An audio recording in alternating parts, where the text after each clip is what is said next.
네가 내려온 거야. 마치 한 줄기 달빛처럼 하루하루가 행복해.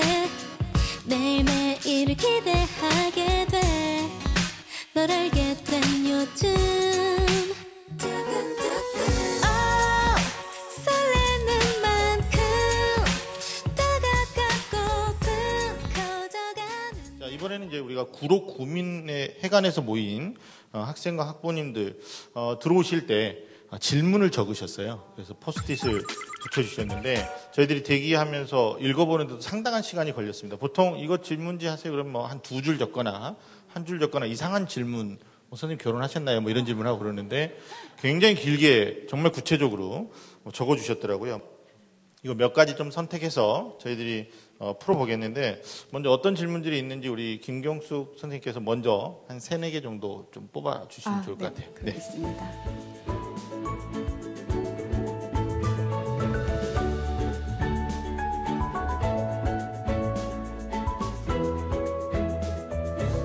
선생님 먼저 뽑으셨는데 첫 번째 질문부터 한번 먼저 해결하고 우리 윤씨 선생님 수술 한번 볼까요?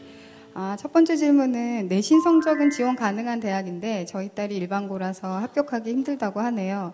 학생부 종합전형 지원 시 고교 등급제가 많이 작용하나요? 참고로 일반고 학생을 자녀로 둔 어머님 질문인 것 같습니다. 고교 등급제에 대해서 쿨하게 말씀해 주시죠, 선생님. 네.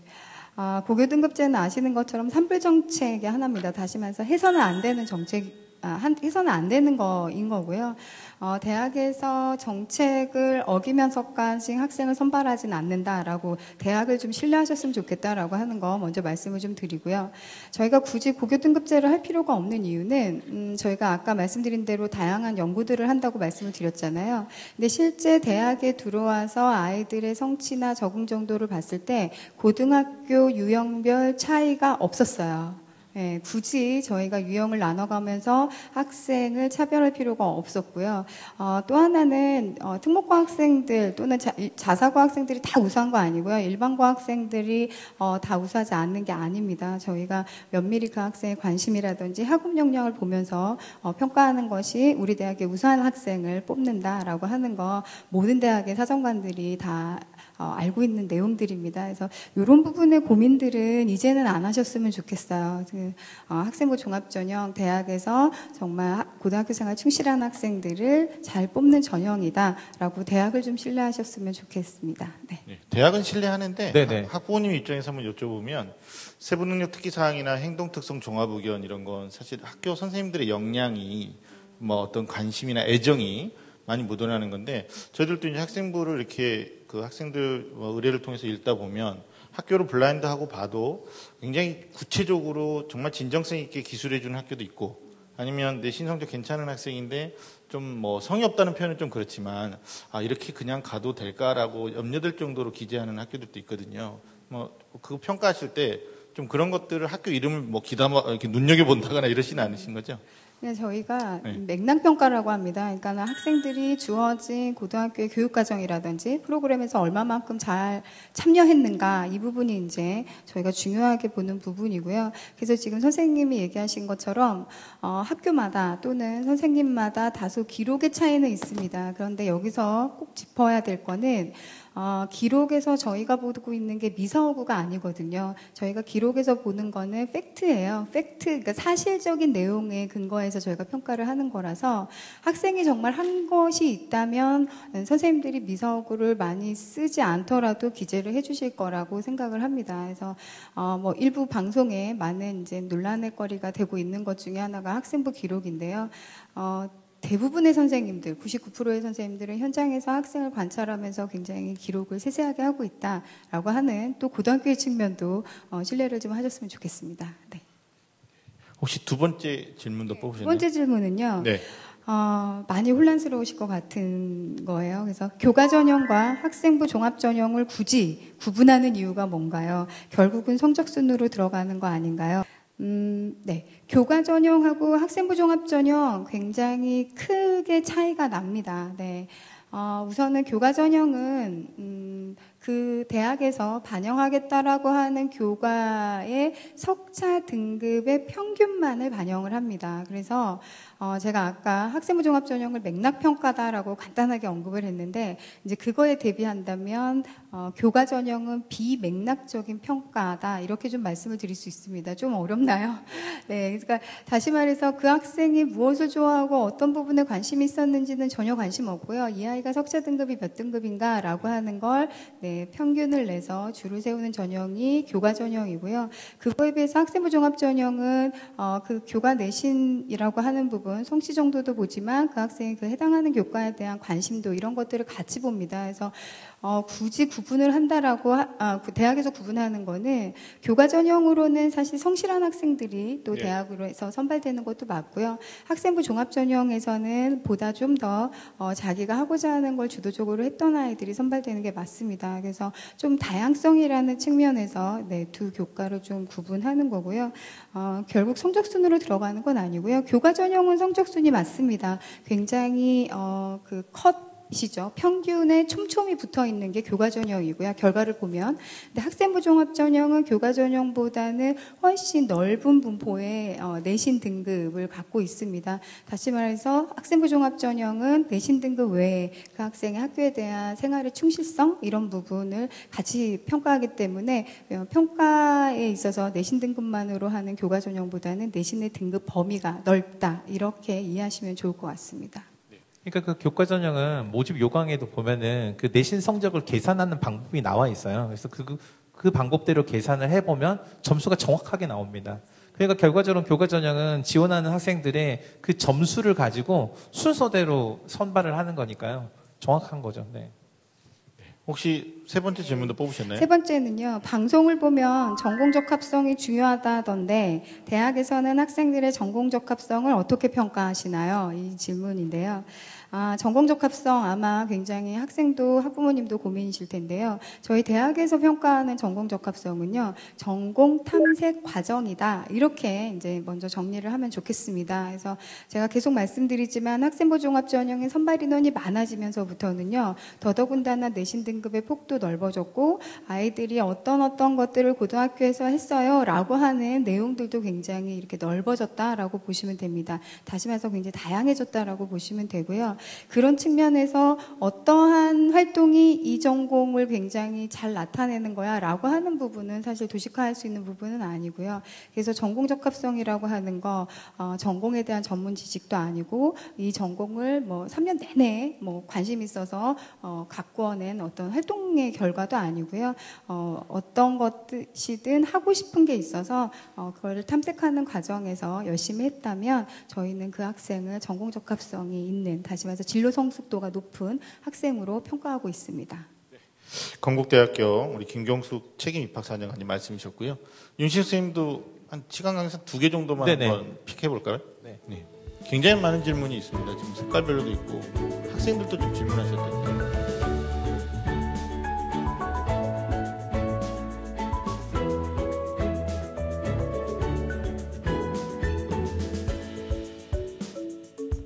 윤식 선생님 몇 가지 질문 뽑으셨죠? 네, 전 2가지 뽑았는데 하나는 이 자리에 오신 학부모님들과 학생들 대표해서 하나를 뽑았고요. 하나는 제가 궁금해서 하나 뽑아서 김경숙 사정관님께 여쭤보려고. 네. 첫 번째 이제 그 질문에 보니까 자기소개서에 대한 질문이 많이 있더라고요. 왜냐하면 학생부 종합전형을 지원을 할 때 자기소개서를 이제 추가로 요구하는 대학들이 많이 있다 보니까 첫 번째 질문은 진짜로 몇만 명의 자기소개서를 대학에서 읽을까요? 궁금합니다라고 이렇게 물어보신 분이 계셨습니다. 네, 일단은 사정관님이 대답을 해주신 게 제일 정확할 것 같은데요. 네. 저희가 평가를 할 때 많은 시간, 많은 노력을 들여서 평가를 하는 이유는 우리 대학의 우수한 학생을 뽑으려고 평가를 하는 겁니다. 그런데 학생이 제출한 서류 소홀하게 봐서는 우수한 학생을 선발할 수가 없고요. 그래서 적어도 저희가 요구한 자료, 학생부와 자기소개서 굉장히 꼼꼼하게 보고 있다라고 보시면 됩니다. 네, 굉장히 꼼꼼하게 다 읽고 있습니다. 네. 그러니까 사실 그 자기소개서를 통해서 이제 학생들이 설명을 해야 될 건 뭐냐면요. 학생부는 사실 그 교수님 말씀하셨듯이 학생이 학교 생활을 하면서 자신이 했던 어떤 사실이잖아요. 근데 거기에 의미를 이제 물론 사정관님이나 입학 담당자가 읽어내겠지만 미처 다 읽어내지 못한 부분을 자기가 의미를 설명하고 증명하는 과정이거든요. 그래서 그런 관점으로 기술을 했을 때 좀 좋은 결과가 있을 것 같고요. 그다음 두 번째 질문은요. 생기부 관련된 거예요. 실제로 3학년들은 벌써 학교에서 시작됐거든요. 생기부 정리 이제 선생님들 지금 거의 이제 마무리되고 또 방학을 이용해서 마무리하고 이제 수시 전형 서류 이제 생기부 마감일인 8월 30일 전까지 학교에서 정말 바쁘게 준비를 하는데 이런 질문이 있네요. 생기부 작성 시 페이지 수는 어느 정도 적당한가요? 라고 이렇게 물어봤는데 굉장히 네. 사실적인 질문이에요. 사실적인 질문입니다. 네. 이제 이런 얘기가 사실은 좀 초창기에 많이 있었어요. 뭐 학교에서 붙은 아이들을 보니까 학생부의 페이지가 뭐 상당 몇 페이지 이상 되더라. 그래서 아마 이제 뭐 사교육 컨설팅을 받으면 뭐 몇 페이지 이상 안 되면 학생부 조합증 안 됩니다. 뭐 이런 상담을 받았다라고 또 저희한테 오셔서 상담을 하세요. 이 자리에서 분명히 말씀을 드리는데요. 저희가 학생부의 페이지 수를 세서 학생을 선발하지 않아요. 네, 그러면 굳이 사정관이라고 하는 사람이 학생의 서류를 볼 필요가 없겠죠. 저희가 보는 거는 학생부에 기재된 내용을 보고 있고요. 그만큼 저희가 꼼꼼하게 놓치지 않으려고 아주 자세하게 보고 있다라고 이해하시면 좋겠습니다. 반복되는 내용이 너무 많이 들어가 있어서 맞아요. 피곤하실 것 같아요. 네. 네. 저도 이제 이 말씀을 드리고 싶은데 실제로 입학사정관 초창기 때는 실제로 학교 학생부 내용이 그렇게 많지 않았거든요. 그러다 보니까 특정 학교들이 생기부 내용을 많이 기록해서 우수한 학생들인 것처럼 보여질 때가 잠시 있었어요. 근데 지금은 학교에서 일정 부분은 모두 다 학생부에 대한 기록할 수 있는 역량이나 이런 시스템을 갖추고 있다 보니까 보통 다 있는 내용들을 그대로 나오는데 어떤 게 문제냐면요. 양이 너무 많아요. 근데 너무 많은데 이 학생이 특기가 있어서 많은 게 아니고 학급이나 학교에서 학생들이 일반적으로 했던 그 활동들을 기계적으로 다 똑같이 넣어줬어요. 그런 건 양이 많아도 소용이 없어요. 오히려 이 학생이 갖고 있는 장점이 그냥 형식적으로 기록된 것에 묻혀서 그것마저 드러내지 못하는 그런 경우도 있습니다. 네. 네, 알겠습니다. 사전에 저희가 이제 뭐 홈페이지 통해서 했던 질문을 OX로 한번 해봤고요. 두 번째는 현장에 직접 포스트잇을 메모해서 질문한 내용을 우리가 해봤는데 혹시 늦게 도착하셨거나 아니면 나는 이 질문을 붙였는데 왜 내 것을 뽑지 않느냐 뭐 이런 표정으로 지금 굉장히 인상 쓰고 계신 분이 몇 분 계셔서요. 저희가 현장에서 좀 질문을 받아보도록 하겠습니다. 자, 궁금하신 내용이 있거나 이것만 꼭 내가 해결하고 가고 싶다. 손 들어주세요. 네, 한 분 드셨고요. 네, 알겠습니다. 우리 먼저 드셨는데 어머니 여기 제작진 마이크 좀 갖다 주시겠어요? 앞에서 두 번째 줄에 계십니다. 네. 네, 안녕하세요. 저는 지금 안 그래도 건국대에 되게 관심이 많은 엄마인데요. 감사합니다. 잘 오셨네요. 네. 1대1 상담 두 분이나 갔었는데 네. 보니까는 다른 학교에 비해서 내신은 조금 낮아요. 그런데 되게 아까 말씀하신 거랑 조금 틀리게 전공 적합성을 굉장히 많이 보는 것 같은데 아까 교수님이 말씀하시기에는 좀 아니라고 말씀을 하시는 것 같아서요. 네, 거기에 대해서 좀 말씀 좀 해주십시오. 네, 지금 말씀하시는 거는 전공 적합성을 많이 보는 것 같다 이 얘기신 거잖아요. 그 얘기신 건가요? 네. 질문이? 네. 그러니까 전공 적합성을 많이 본다, 적게 본다가 아니라 어떤 걸 전공 적합성으로 보는가 이 지점에 이제 좀 초점을 맞추셨으면 좋겠고요.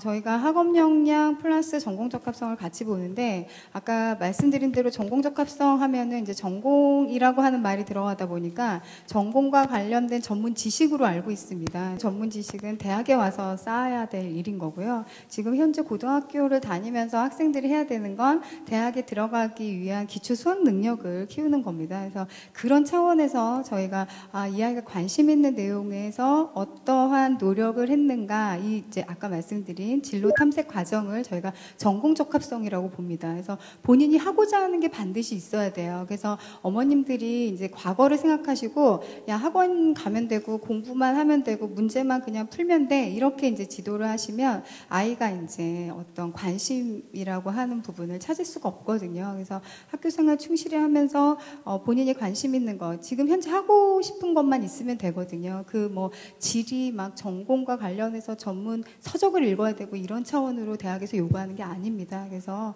전공 적합성이라고 하는 걸 진로 탐색 과정이라고 이해를 하시면 그걸 준비하는 부담 이런 부분에서는 훨씬 더 자유로워지실 거라고 생각이 듭니다. 제가 이제 보충해서 답을 드리면요. 학교에서 실제로 학생들이 이렇게 하는 것 같아요. 자기 점수에 맞춰서 대학을 정하고 난 다음에 자기 점수에 맞춰서 쓸만한 과를 정하고 나서 그 다음에 전공 적합성을 고민해요. 그럼 전공 적합성을 만들어야 되잖아요. 그러니까 없는 걸 꽤 맞추다 보니까 하나도 진짜가 아닌 거예요. 그런데 학교에서 자기가 좋아하는 걸 하고 관심 있는 활동을 하고 그리고 또 잘하는 걸 더 잘하기 위해서 많이 하다 보면 자연스럽게 자기가 관심 있는 분야가 생기게 되고요. 그걸 기준으로 전공을 선택하고 그 전공이 개설된 대학을 자기 점수에 찾다 보면 어느새 전공 적합성이 만들어져 있는 거죠. 네. 우리가 일반적으로 스토리 그러는데 그 자기 이야기가 있어야 된다는 말로 좀 정리가 될 것 같아요. 저는 에피소드 중에 어떤 여학생이 지방에서 올라왔는데 간호학과 꼭 가고 싶다. 그래서 전공 적합도를 본인이 극도로 높이기 위해서 독서를 했는데요. 너무 심화 독서를 했어요. 간호학 개론을 읽은 거예요. 그러니까 교수님이 보니까 얘는 고등학생이 읽어서는 안 되는 책인데 적합도를 너무 높이려고 한 거죠. 학생다움의 어떤 순수함도 좀 있어야 될 것 같고 좀 폭넓은 어떤 다양성도 좀 같이 갖추면 좋겠다라는 말로 답변이 됐으면 좋겠습니다. 자, 두 번째로 드신 분이 우리 남학생하고 같이 계셨던 학부모님이신데 질문해 주시죠. 예, 안녕하세요. 저희 아이는 좋은 대학을 가려는 게 아니라 자기가 목표하는 전공이 있습니다. 네. 그런데 그 전공이 학생부 교과로 뽑는 것도 있고 네. 학생부 종합으로 뽑는 것도 있어요. 그래서 지금 저로서는 굉장히 혼란스럽거든요. 그럼 아이의 강점을 어떻게 파악을 하고 학생부 교과로 보내야 될지 종합으로 보내야 될지를 어떻게 판단해야 될지 잘 몰라서요. 질문을 드립니다. 우리가 수시 6장을 쓰는데 이제 전형 트랙이 한 4가지 있잖아요. 근데 교과하고 종합의 자녀분의 강점이 어디에 있느냐. 사실 이건 우리가 학교생활 기록부를 시간을 갖고 1시간 정도 면밀히 검토해야지 답변할 수 있는 건데. 그러나 이제 어머니가 교과형과 종합형 가운데서 어떤 것을 쓰는 게 좋겠느냐 했는데 우리 놀라운 능력을 갖고 계신 우리 윤시적 선생님 먼저 답변해 주시죠. 네. 제가 학생부를 안 보고도 기준을 알려드릴게요. 네. 교과 전형은요, 아까 말씀드렸듯이 모집 요강에 보면은 교과 성적을 계산한 방법이 나와 있어요. 계산을 해보시고, 대학에서 공개한 성적의 결과를 비교를 해보시면 그 거리가 크면 클수록 불가능한 거죠.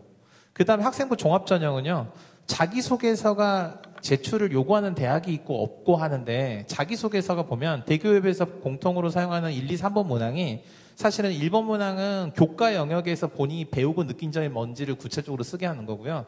2번은 학교 생활, 그러니까 창의적 체험 활동을 포함한 비교과 영역에서 학교에서 본인이 배우고 느낀 점을 쓰게 하는 거거든요.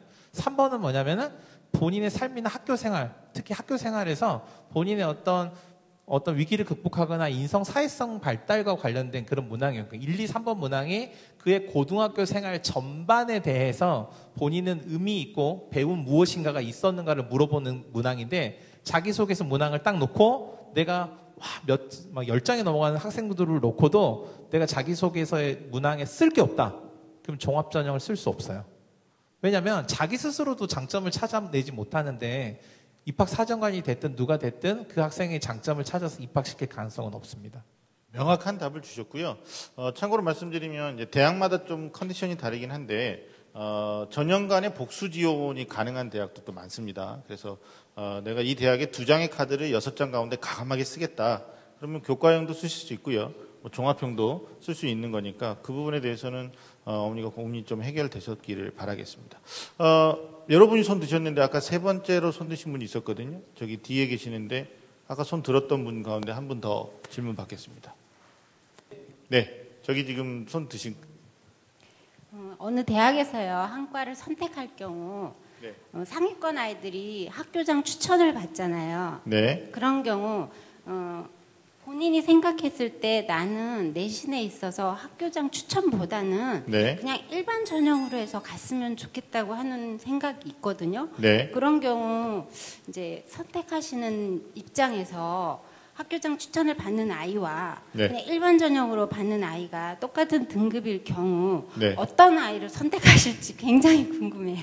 저희가 전형별로 모집 단위별로 평가를 해요. 그러니까 지금 어머님 질문하신 거는 학교 추천 받은 아이들은 그 학교 추천 받은 아이들끼리의 안에서 평가를 하는 거고요. 스스로 자기를 추천한 학생, 그러니까 저희 건국대로 치면 KU 자기추천 전형 같은 경우에는 네, 그 학생들 안에서 평가를 합니다. 그러니까 학교 추천 전형 지원한 아이와 자기추천 전형 지원한 아이를 동시에 평가하지는 않습니다. 네, 그 질문이시기도 하고 또 제가 이해한 것은 내가 추천을 받을 수도 있는데 추천을 양보하고 그냥 그렇게 하는 경우도. 학교 추천 전형과 자기 추천 전형은 좀 다릅니다. 그러니까 어떤 면에서 좀 다르냐면 지원하는 학생의 그 지원 집단이라고 할까요? 이게 좀 달라요. 그래서 학교 추천 전형이 이제 보통 학교에서 추천을 받기 때문에 학생들이 굉장히 성실한 거 플러스 내신 성적이 기본적으로 좀 우수한 학생들이 보통 지원을 해서 내신 성적이 좀 고르게 우수하겠구나 이런 부분을 예상하실 수 있고요. 그에 비해서 자기 추천 전형은 지금 말 그대로 이제 자기가 스스로를 추천하고 지원할 수 있는 전형이다 보니까 내신 성적뿐만 아니라 뭐 하고 싶은 내용들 이런 것들이 굉장히 다양합니다. 그래서 학생이 만약에 내신 성적이 굉장히 일관되게 고르다라고 한다거나 아니면 뭐 말씀하시는 것대로 학교에서 추천을 하는 이유는 또 가능성이 있기 때문에 추천을 하는 거거든요. 그래서 그런 부분은 뭐 학교 추천 전형도 괜찮을 것 같고요. 근데 이제 그거보다는 뭔가 하고자 하는 게 분명히 색깔이 있다. 내신 성적에 상관없이 이렇게 된다면 자기 추천 전형도 한번 고려해 보시면 좋을 것 같습니다. 좀 색깔이 다르죠. 그렇죠. 네. 제가 뭐 다른 대학을 굳이 예를 들어 말씀드리면 이제 어머니가 뭐 특정 대학을 말씀치 않으셨는데 뭐 서울대학교의 지역균형이 있고 일반 전형이 있죠. 근데 학교에서 서울대학교 지역균형 2명 안에 추천을 받았는데 전국 단위 경쟁에서 우리 학교 내신에 너무 각축전이 있어서 내가 가서 경쟁력이 없다. 그러면 이제 일반 전형으로 이제 가려고 하는 그런 것도 없지 않아 있거든요. 어머니 어느 쪽이 더 가능성이 높은지에 대해서 오늘 질문의 답변으로도 좀 도움이 되셨겠지만 학교 선생님하고 조금 더 직관적으로 좀 얘기를 많이 나눠보시면 또 학교의 합격 데이터라든지 이런 것들이 있거든요. 도움이 되실 것 같습니다.